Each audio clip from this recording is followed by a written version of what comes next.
It was crucial to make a good contract for Kimi at the beginning of his career. And in 2001, we made the most important deal for his future. That's when we changed to DNA. Kyllä täytyy sanoa, että vaihtamalla parani.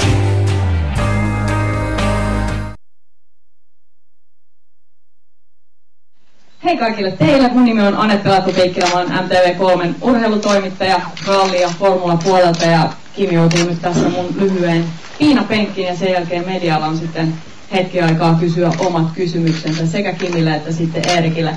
Mutta Kimi, lähdetään siitä, että tällä vuodelle se siirryt tuolta Formula 1:stä rallin MM-sarjaan, niin onko tämä muuttanut jotenkin sun oman ajan käyttöön nyt? Et tuntuuko siltä, että on enemmän aikaa omille harrastuksille ja sitten muille jutuille?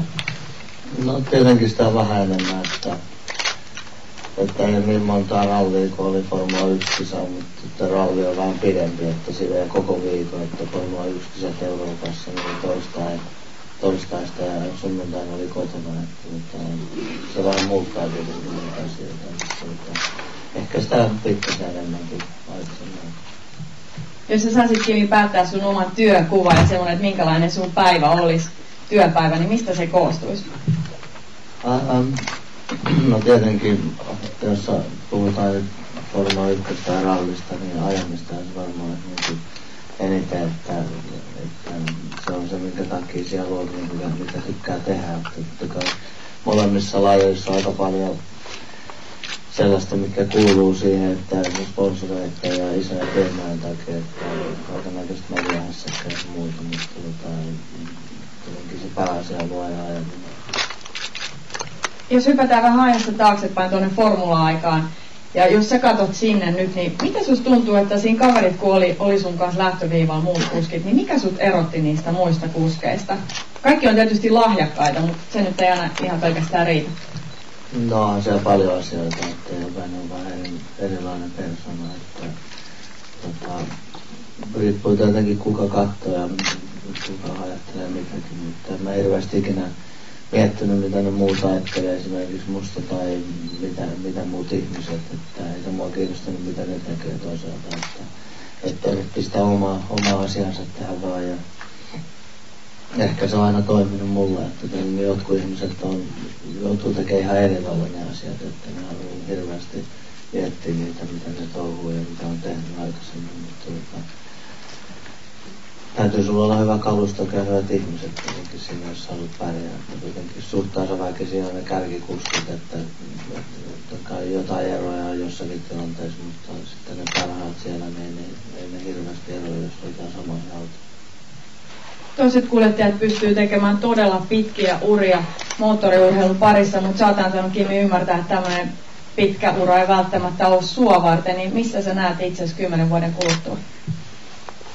No se on ollut aika pitkä nyt jo, että ihan ihan lyhyenkaan ollut, että tietenkin riippuu paljon nyt varmaan muutamasta seuraavasta vuodesta, mutta en mä aina ollut kuitenkaan 40-vuotiaana ajaa tosissaan, niin että voisi olla, että sä ajat jotain tiettyä sarjaa tai kisoja tai ihan mitä vaan, että ihan niin kuin hupimielessä, että ajamisen ilosta, mutta ei varmasti enää tällaista, että ei voisi lopua tässä jossain kohtaa.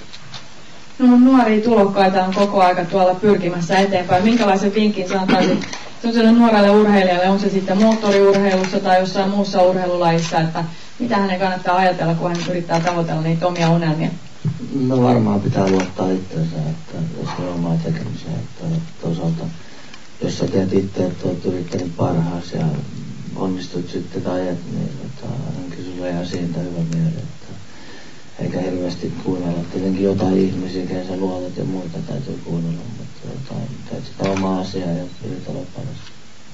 Jos palataan vielä tuohon äskeiseen filkkaan, niin tuntuuko susta, että susta kuoriutui oikein sellainen luonnennäyttelijä tuossa?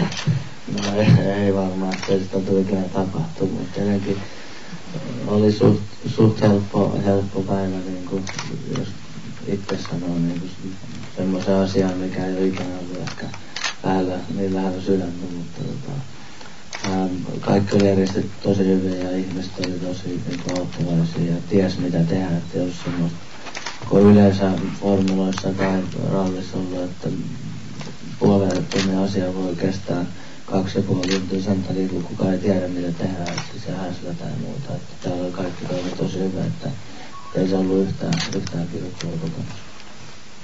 No kokeillaan seuraava kiduttava kokemus. Nyt saa sitten media esittää omia kysymyksiä. Sieltä ole hyvä. Miltäskin niin toi maailmankerin vauhti vaikuttaa? Riittääkö sulla motivaatio tavoitella sitä nyt seuraavan 1-2 aikana? No oikeastaan sehän siinä on niin joskus haluu tähdätä, tai koko ajan tähtää, että ei varmaan muuta olisi mitään järkeä ollut lähteäkään. Kyllä sen tiesi jo alun perin, että se aika lujana menee ja aika pitkä aika siihen on, mutta pikkuhiljaa vaan pystyy parantamaan, että se on päässä. Että tietenkin riippuu, että pystyykö sä ikinä pääse sinne vai et, mutta se nyt selviää jossain kohtaa. Että vähän kun onnistuu aina ehkä yhdellä pätkällä edes, niin se antaa sulle omaa luottamusta, että niin siinä on mahdollisuus, niin se siinä oikeastaan käy.